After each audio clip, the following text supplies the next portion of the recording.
Hai guys, bertemu lagi dengan Joko Doi di sini. Untuk kali ini kita akan membahas tentang Kabupaten Ponorogo ya guys. Jadi secara etimologi nama Ponorogo berasal dari kata pramana dan raga. Pramana berarti daya, kekuatan, rahasia hidup, sedangkan raga berarti badan jasmani. Dari kedua kata tersebut dapat ditafsirkan bahwa di balik badan manusia tersimpan suatu rahasia hidup atau wadi berupa olah batin yang mantap dan mapan berkaitan dengan pengendalian sifat-sifat amarah, alwamah atau lawamah, syufiyah, dan mutmainnah. Ponorogo adalah sebuah wilayah kabupaten yang terletak di Provinsi Jawa Timur Indonesia, gengs, yang ibu kotanya adalah Kecamatan Ponorogo Kota. Wilayah Ponorogo memiliki luas 1371,78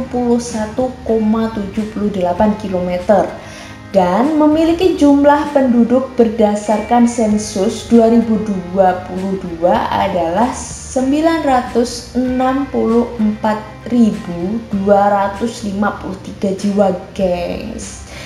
Jadi kota Ponorogo ini merupakan kota yang lumayan banyak ya gengs ya, penduduknya sama dengan kota Trenggalek kemarin.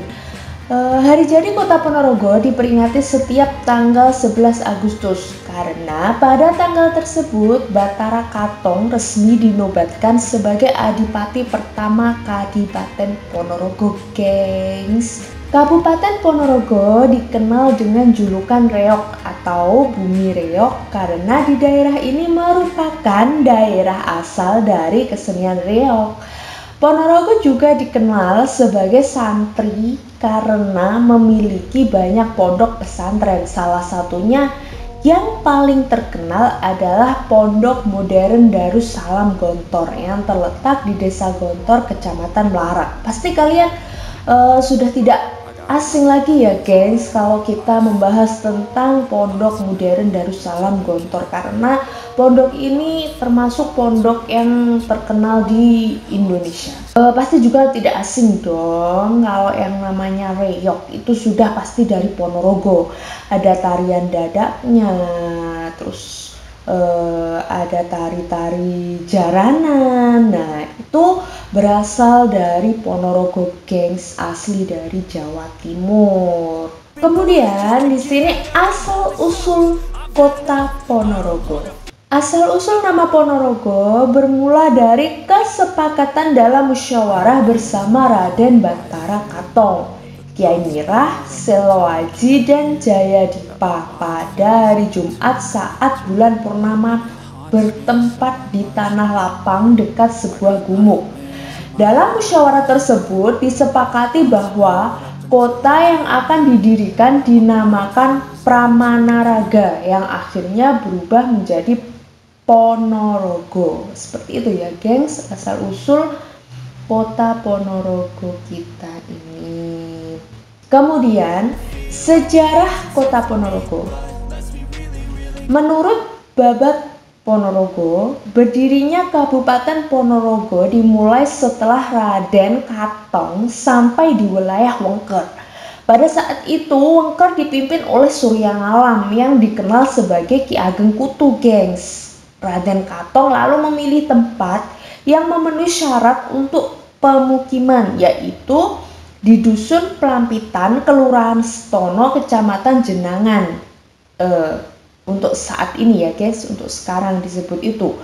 Melalui situasi dan kondisi yang penuh dengan hambatan, tantangan yang datang silih berganti, Raden Katong, Seloaji, dan Ki Ageng Mirah beserta pengikutnya terus berupaya mendirikan pemukiman ini, gengs. Jadi pada tahun 1482 sampai 1486 Masehi, untuk mencapai tujuan menegakkan perjuangan dengan menyusun kekuatan, sedikit demi sedikit kesulitan tersebut dapat teratasi.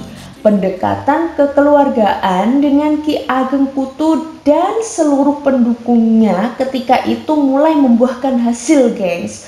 Dengan persiapan dalam rangka merintis kadipaten didukung semua pihak, Bathara Katong, Raden Katong atau disebut Raden Katong dapat mendirikan Kadipaten Ponorogo pada abad ke-15 dan ia menjadi adipati yang pertama. Di Kabupaten Ponorogo terdapat 21 kecamatan, 26 kelurahan, dan 281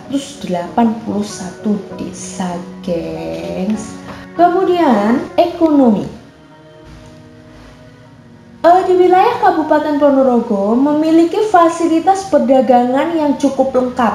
Fasilitas tersebut berupa pasar dan pertokoan yang tersebar di seluruh wilayah Ponorogo, gengs. Selain menyediakan kebutuhan pokok sehari-hari, keberadaan pasar juga penting dalam rangka menunjang kegiatan sistem koleksi distribusi terhadap barang-barang kebutuhan penduduknya.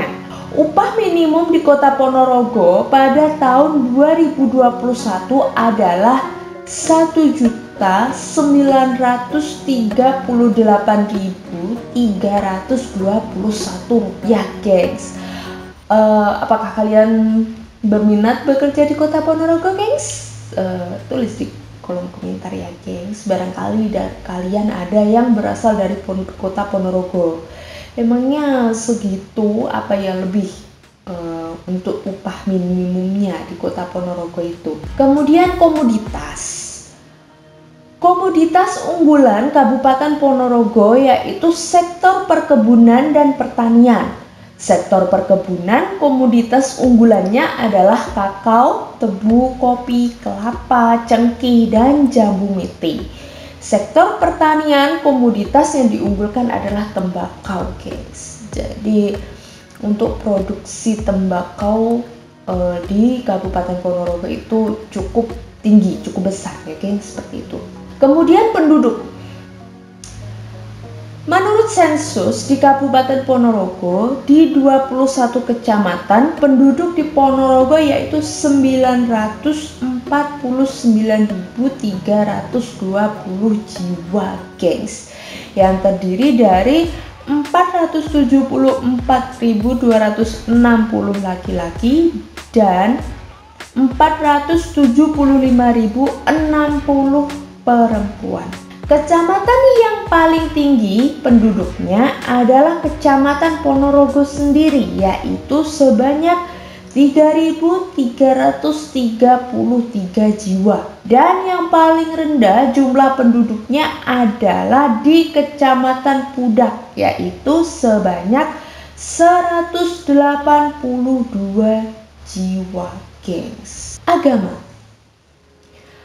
Agama yang dianut oleh penduduk Kabupaten Ponorogo beragam, gengs. Urutan penganut agama dari yang tertinggi sampai terendah adalah sebagai berikut. Yang pertama, penganut agama Islam berjumlah 839.127 jiwa, gengs. Jadi mayoritas di Kota Ponorogo itu beragama Islam untuk penduduknya.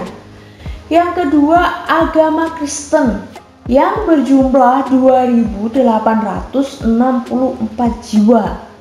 Selanjutnya penganut agama Katolik berjumlah 2.268 jiwa. Yang keempat, penganut agama Buddha berjumlah 261 jiwa. Yang kelima, penganut agama Hindu berjumlah 82 jiwa dan penganut agama Konghucu berjumlah 14 jiwa, gengs. Kemudian bahasa yang digunakan di Kabupaten Ponorogo adalah bahasa Indonesia sebagai bahasa resmi dan bahasa Jawa Mataram sebagai bahasa sehari-hari. Seni budaya. Kabupaten Ponorogo banyak sekali memiliki kesenian daerah, gengs, yang salah satunya yang paling terkenal adalah kesenian reog. Seni reog merupakan rangkaian tari yang terdiri dari tarian pembukaan dan tarian inti. Tarian pembukaan biasanya dibawakan oleh 6-8 pria gagah berani dengan pakaian serba hitam dengan muka dipoles warna merah. Berikutnya adalah tarian yang dibawakan oleh 6 atau bisa 8 gadis yang menaiki kuda. Tarian pembukaan lainnya jika ada biasanya berupa tarian oleh anak kecil yang membawakan adegan lucu yang disebut bujang ganong atau ganongan, gengs. Setelah tarian pembukaan selesai, baru ditampilkan adegan inti yang isinya bergantung kondisi di mana seni reog ditampilkan. Jika berhubungan dengan pernikahan, maka yang ditampilkan adalah adegan percintaan. Untuk hajatan, khitanan, atau sunatan biasanya cerita pendekar. Adegan terakhir adalah singo barong, yang mana pelaku memakai topeng berbentuk kepala singa dengan mahkota yang terbuat dari bulu burung merak. Namun adegan dalam seni reog biasanya tidak mengikuti skenario yang tersusun rapi.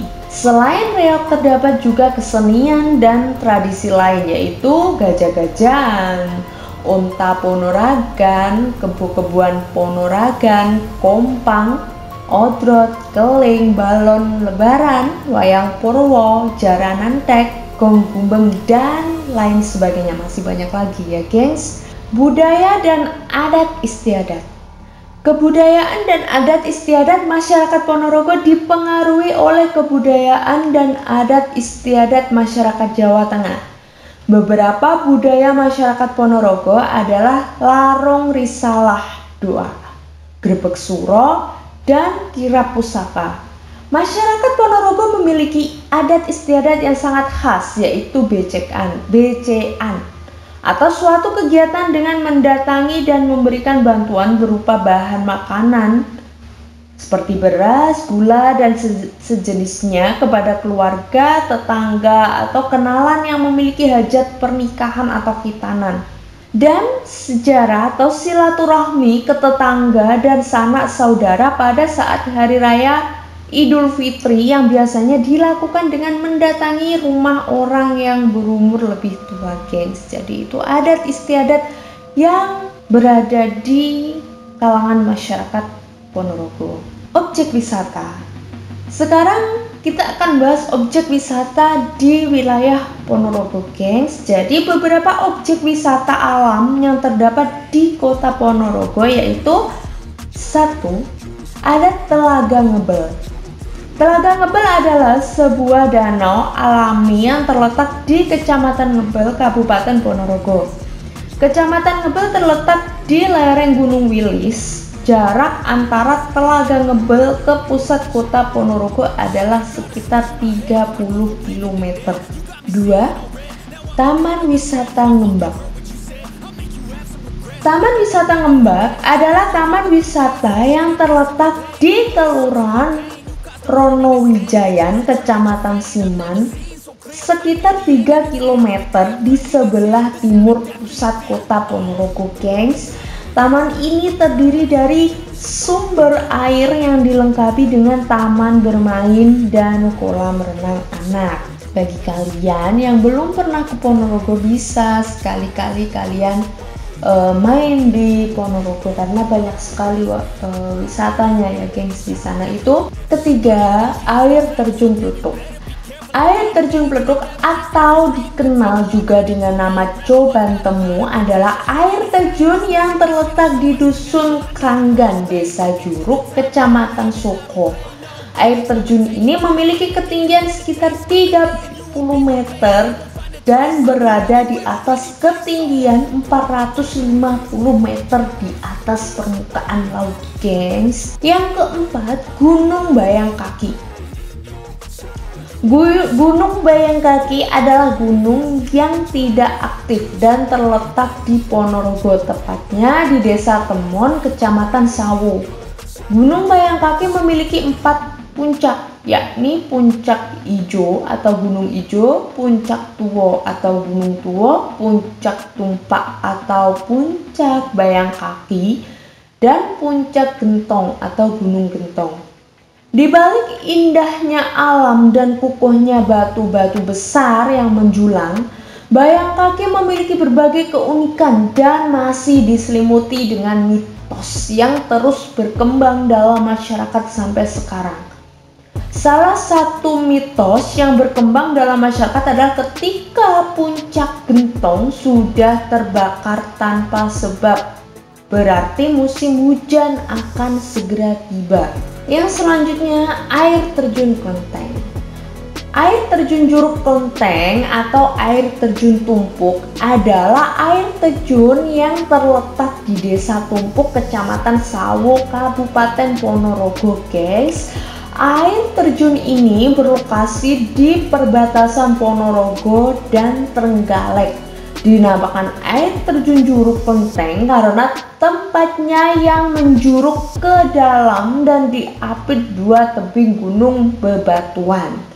Itu merupakan air terjun Klenteng, guys. Yang selanjutnya Gua Lowo. Gua Lowo terletak di Kecamatan Sampung sekitar 20 km dari pusat kota Ponorogo, gengs. Gua Lowo ini berupa air terjun. Kenapa kok dinamakan Gua Lowo? Karena dihuni oleh banyak kelelawar, gengs. Jadi air terjun di Gua Lowo ini dihuni banyak kelelawar. Hutan Wisata Kucur. Hutan Wisata Kucur atau Taman Wisata Kucur adalah hutan wisata yang terletak di Kecamatan Badekan sekitar 20 km ke barat. Ada sumber air kucur di tengah hutan jati yang juga berfungsi sebagai taman nasional dan tempat perkemahan. Misalkan kalian mau mengadakan outdoor class atau misalkan mau berkemah, itu kalian bisa kok. Kalian datang ke hutan wisata Kucur di Kabupaten Ponorogo ini, guys. Air terjun Toyomerto. Air terjun Toyomerto atau dikenal juga dengan sebutan air terjun Selorejo terletak di Dusun Toyomerto, Desa Pupus, Kecamatan Ngebel, sekitar 35 km dari pusat kota. Akses ke air terjun ini medannya cukup sulit, gengs, menanjak penuh kelok dengan kanan kiri tebing curam dan membutuhkan kerja ekstra untuk menuju ke sana. Namun hal itu dapat membawa pengalaman yang berbeda bagi para petualang, khususnya kalian yang suka tantangan-tantangan, kalian yang suka berpetualang, kalian harus coba ke air terjun Toyomerto ini, gengs. Selanjutnya air terjun Setapak. Air terjun Setapak berada di Desa Banaran, Kecamatan Pulung. Akses ke air terjun Setapak ini cukup sulit karena melewati hutan hujan tropis yang sangat lebat, gengs. Itu tadi beberapa tempat wisata yang berada di Kabupaten Ponorogo. Kalian bisa mencoba mendatangi tempat-tempat tersebut kalau memang kalian butuh refreshing, gengs. Jadi kalian harus coba. Kemudian selain adat istiadat, selain tempat wisata di Kabupaten Ponorogo itu juga terdapat kisah-kisah mistis, guys. Salah satunya adalah kerajaan gaib di Ponorogo yang penuh misteri. Jadi di Kabupaten Ponorogo itu ada petilasan Klampis Ireng yang ada di Dusun Kerajaan, Desa Sragi, Kecamatan Sukorejo, Kabupaten Ponorogo, Provinsi Jawa Timur, guys. Dipercaya masyarakat setempat sebagai padepokan milik Kiai Ismoyo atau Semar. Di petilasan tersebut dipercaya ada kerajaan besar yang dipimpin langsung oleh Eyang Ismoyo, gengs. Dianggap sebagai titik pusat mistis di Ponorogo. Mitos yang masih dipercaya kuat masyarakat Ponorogo yaitu hadirnya penghuni Klampis Ireng di perayaan Grebeg Suro. Tidak sedikit masyarakat yang bisa merasakan kehadiran mereka atau para penghuni Klampis Ireng ini, gengs, di tengah-tengah penonton atau berpartisipasi sebagai penari di panggung Grebeg Suro. Gondo mengatakan hal mistis itu sangat dipercaya masyarakat sampai sekarang. Mereka banyak yang melihat saat perayaan dan merasakan penonton habis ketika penutupan Grebeg Suro. Selain itu, sering terdengar suara pagelaran wayang di petilasan Klampis Ireng Ponorogo, gengs. Namun saat dicari-cari tidak ada siapapun yang sedang memainkan wayang di dalam petilasan tersebut. Gondo mengatakan pernah ada seorang dalang diminta untuk memainkan wayang di petilasan Eyang Ismoyo. Namun syaratnya sang dalang dilarang mengeluarkan tokoh Semar.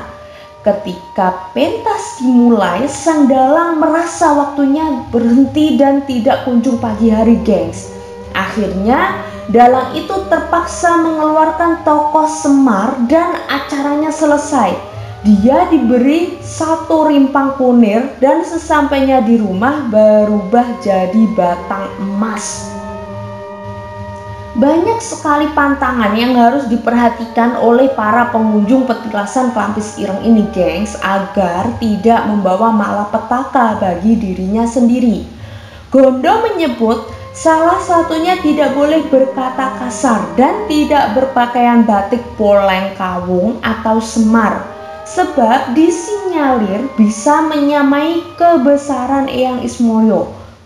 Gondo menceritakan bahwa Ponorogo memiliki dua pendayangan atau tempat para roh leluhur, yakni Nyi Korek yang dipercaya di Ringin Purung sekitar alun-alun Ponorogo dan petilasan Eyang Ismoyo. Klampis Ireng dianggap sebagai titik pusat mistis dan padepokannya hanya di Ponorogo. Mengapa masyarakat sangat hormat terhadap Semar? Sebab Semar dianggap sebagai pemomong dan Botoro paling tua. Gondo mengatakan itulah yang menjadikan daerah Klampis Ireng menjadi mistis, sangar, dan sangat rawan dengan hal buruk yang membawa petaka. Dinamakan Klampis Ireng lantaran dulu tumbuh pohon klampis berwarna hitam di sana, gengs. Disinyalir ada sebuah pohon klampis warna hitam yang biasanya warna putih, tapi sekarang sudah tidak ada lagi, gengs. Baiklah, jadi itulah sedikit kisah tentang Kabupaten Ponorogo, gengs. Bagi kalian yang ingin kotanya diceritakan atau dibawakan di channelnya Cokodelit, bisa dong kalian kirim lewat email atau bisa juga kalian DM di Instagram Cokodelit ya, gengs, pastinya. Jadi nanti biar kami yang memilih kota mana yang akan kita sajikan di podcast berikutnya. Jadi buat kalian yang kotanya ingin ditayangkan, ditampilkan, kalian bisa DM, bisa kirim email juga ke channel Cokodelit. Baik, sekian dari Cokodelit ya, gengs. Terima kasih buat kalian yang sudah menyimak pada kesempatan kali ini. Cokodelit doakan semoga rezekinya lancar, barokah, dan hidup kalian juga bahagia. Amin ya rabbal alamin. Baik, selamat malam, selamat pagi, selamat siang, selamat sore, selamat beristirahat. Buat kalian yang mau kerja, selamat bekerja. Buat kalian yang mau rebahan, selamat rebahan. Kita jumpa lagi dalam podcast selanjutnya. Dadah.